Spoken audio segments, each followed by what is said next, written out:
Hi folks, HR Funk here with a new handgun review. And although this is a new handgun that I'm going to be reviewing, it is not a new handgun design. In fact, this design is over 20 years old. What I have with me here today is a Walther P22. And some of you know that these first came around back in the early 2000s, around 2002, I think is when Walther first started to produce these little handguns. This is a 22 long rifle chambered pistol. And recently, Walther re-engineered them and released what amounts to a second generation of this handgun. And I have been aware of these for a long time, and I've always been kind of interested in them, and I've just never gotten around to reviewing one until today.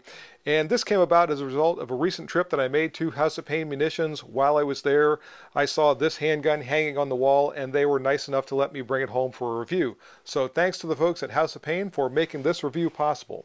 So now, with that little bit of an intro, let's take a close-up look at the P22, and I'll see what I can tell you about it. And here we go with the up-close look at the Walther P22. And by the way, whenever I have a firearm from this company, someone comes on, sometimes more than one person, and complains about the way I pronounce the name of the company. I pronounce it Walther, which is as close as I can get to the proper German pronunciation of this name. It is a German name, and in German, the W sound is pronounced as a V. And in fact, I think in Germany, the way this is pronounced is Walther, as though it was spelled V-A-L-T-A. So Walther might not be quite exactly right, although that might be a little bit more regional as to whether or not it has an ER sound or an A sound at the end of the name. So that's why you hear me say Walther rather than Walther or something like that. In any case, when you bring this firearm home from the store, it comes in a plastic locking container. You can place a lock on either side to try to prevent anyone who should not have access from the firearm from getting in, but it is just a plastic case, so it's not going to prevent them if they are very determined. In opening the case, we can see it has a nice foam lining. We find the firearm itself. There is one interchangeable backstrap with this handgun, and there are two magazines. Thank you very much, Walther, for including two magazines. There are some interchangeable front sights. I'll talk about those in a little bit, and a tool to help with reassembly of the firearm after field stripping. And here's the P22 removed from its package. And this is specifically the P22CA, which is the California compliant version of this handgun. And there are a couple of differences between this and the standard version, which is known as the P22Q. I'll mention those as we go. Dimensionally, both handguns, or I should say both versions of this handgun, are identical. They have an overall length of 6.5 inches, a height of 4.5 inches, a width at their widest point of 1.1 inches. The weight is 16 ounces unloaded with no magazine, and the barrel length is 3.42 inches. And as I flip the handgun around to give you a look at the starboard side, I'll tell you that the materials for this pistol are somewhat different than we typically associate with other handguns coming from Walther. The slide is a zinc alloy, so it's not going to be as strong as steel, but since this pistol is only chambered for the 22 long rifle, that should be plenty strong for that particular cartridge. And also, the frame is polymer, but I don't believe this is the same polymer compound that's used in the larger handguns. Starting the top-down look at the P22, or P22CA to be specific, as usual, we will look at the sights. And as you can see, the sights on the P22 are a standard 3 white dot system. Once again, that's something we typically associate with a larger handgun, but even so, they are part of the P22. The rear sight is windage adjustable. You can see the windage adjustment screw right there. So if you need to make an adjustment right or left, you can do that very quickly and easily just by turning that screw. The front sight or the rear sight, either one, are not adjustable for elevation. However, the front sight is replaceable, and you can replace it with taller or shorter options. And those are in this bag that I showed you a little while ago. So you can change the elevation for this pistol depending on what ammunition you're using just by swapping out that front sight. So you do have that option as well. The top of the slide is grooved to reduce glare while you're shooting, and also if you look closely there, you can see that there is a loaded chamber cut out. So if you have a cartridge in the chamber, you would be able to see the rim through that slot. The P22 does come with a threaded barrel, and you can see the thread protector right here, but since this is the California compliant version, this is a difference between this specific handgun and the P22Q. With the P22Q, there would be wrench cutout slots right here, so you could remove the thread protector. On the California compliant version, this is essentially glued in place and there are no wrench slots. My understanding is if you heat this and use some other type of tool like pliers or what have you, you can remove that thread protector if you want to add a muzzle device. But I'm not concerned with that. If you are, I just wanted to make sure I pointed that out. Again, if you have the Q version of this pistol, you can remove this very easily just by using a wrench that's supplied with this pistol when you get it in its case, and remove it very easily. As you can see, there are forward and rear cocking serrations on the slide, both of which are very functional, but since the recoil spring is tuned for a 22 long rifle cartridge, it's very light, so there's no difficulty whatsoever cycling the slide by hand. Moving down to the frame, we can see it is polymer, and I mentioned earlier, I don't think this is the same polymer that's used in the larger Walther handguns. This just feels different to me. It feels a little bit more plasticky. I've got my P99 final edition with me here, and this just feels different. It doesn't feel quite as slippery or as plasticky as the compound on the P22. So I could be wrong about that, but it just feels different to me. We can also see the P22 uses the ambidextrous paddle style magazine release. That's something I like quite a bit. Some people don't like it, but I do. At the front of the frame, there is a 3-slot equipment rail for the addition of lights or lasers or what have you. The front of the trigger guard is squared off. It is also grooved, so if you like the finger forward hold, that's going to accommodate it very well and help keep your finger in place. The grip has a texture to it, but again, due to that plasticky feel, I'm not sure how functional that texture is, but again, this is a 22, so we're not talking about a handgun that's going to have substantial recoil. And of course, at the rear of the grip, we have an interchangeable backstrap. This is the smaller of the two that are included with the pistol. There is a larger version that is in the case, so you can tune this to your grip to some degree if it doesn't fit quite right. This strikes me as a little silly, I guess, for a 22 pistol.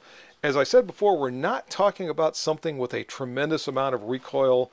I tend to think that interchangeable backstrap on this pistol is more for marketing purposes than it is really for improving the shooting characteristics of the handgun. Turning our attention to the operating system of the P22, this is a double action, single action hammer fired pistol. And one of the,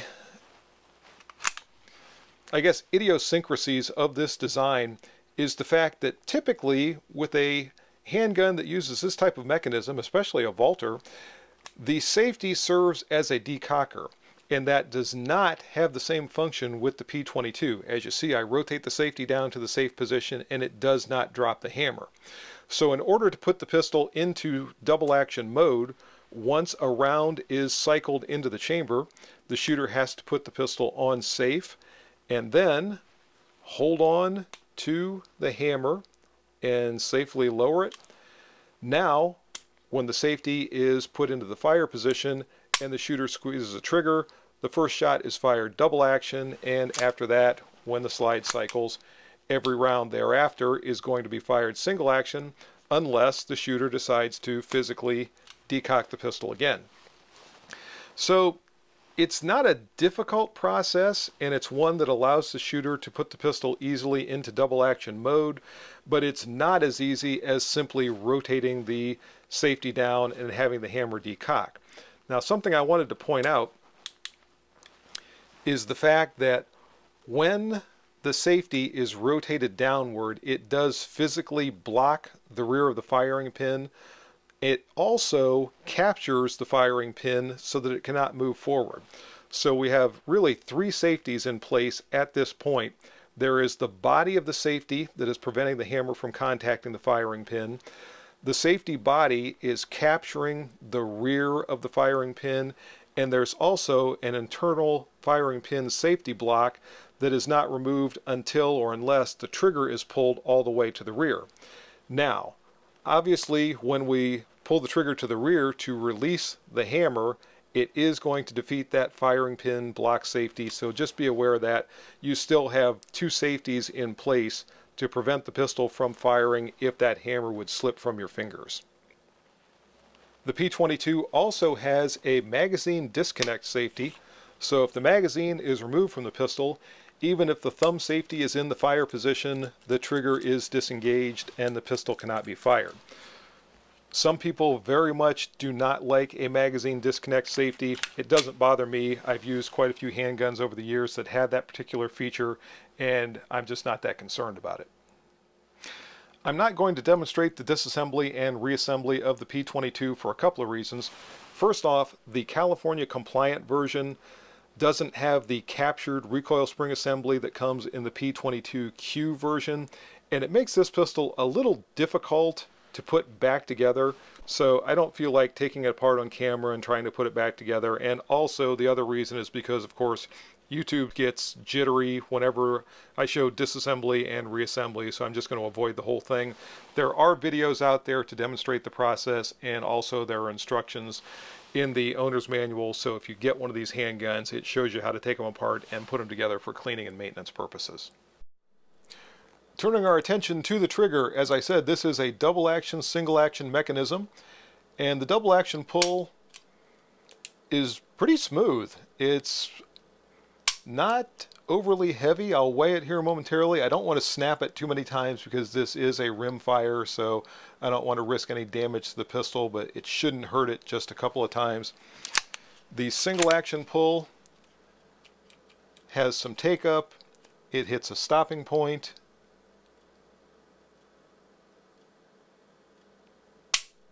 And that's a little heavy, actually. The brake is pretty good, maybe just has a little bit of over travel. All in all, the trigger is not bad for a handgun of this type. The magazines that come with the P22 are stainless steel. As you see here, these are 10-round magazines. And as I understand it, the original versions of the P22 that came out back in the early 2000s, I believe 2002 was the year this pistol was first released, had some functioning problems with the magazine, and those have since been replaced. This is the second or third iteration of these magazines, and from what I understand, the functioning problems have been rectified. We'll find that out for certain when we get back to the range. I do want to get a quick trigger pull test on this pistol. As I said earlier, I don't want to snap this too many times on an empty chamber, so instead of trying to get a 3-pull average as I normally do with my handguns, I'm just going to try one double action pull and one single action pull, and we'll see what the weight looks like.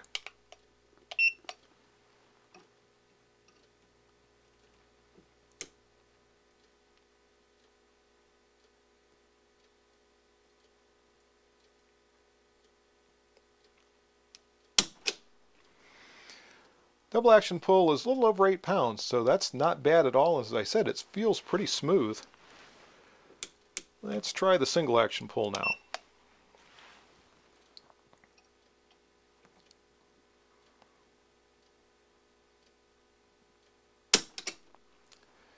And that's what I thought. The single action pull is a little on the heavy side, breaking at just over 6 pounds.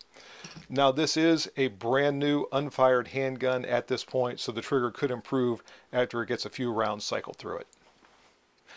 And that's going to do it for the up-close shop review of the Walther P22. In part 2 of this video, we'll head off to the range and see how it shoots. But for now, if you have any questions or comments about this video, as always, make sure you forward those to me. Remember, if you purchase anything from Optics Planet, be sure to use my discount code, which is... And if you use that discount code, it's good for 7% off your purchase from Optics Planet. And remember, House of Pain, you can go to House of Pain Armament or House of Pain Munitions and use my discount code there, and that'll save you some money off your purchase from House of Pain. And thanks again to the folks from House of Pain for making this review possible today. And don't forget the Target sponsor, folks. You can go to Target's online, check out their inventory, and see if they have anything that's going to meet your Target needs. See you next time, and until then, good shooting. Bye-bye.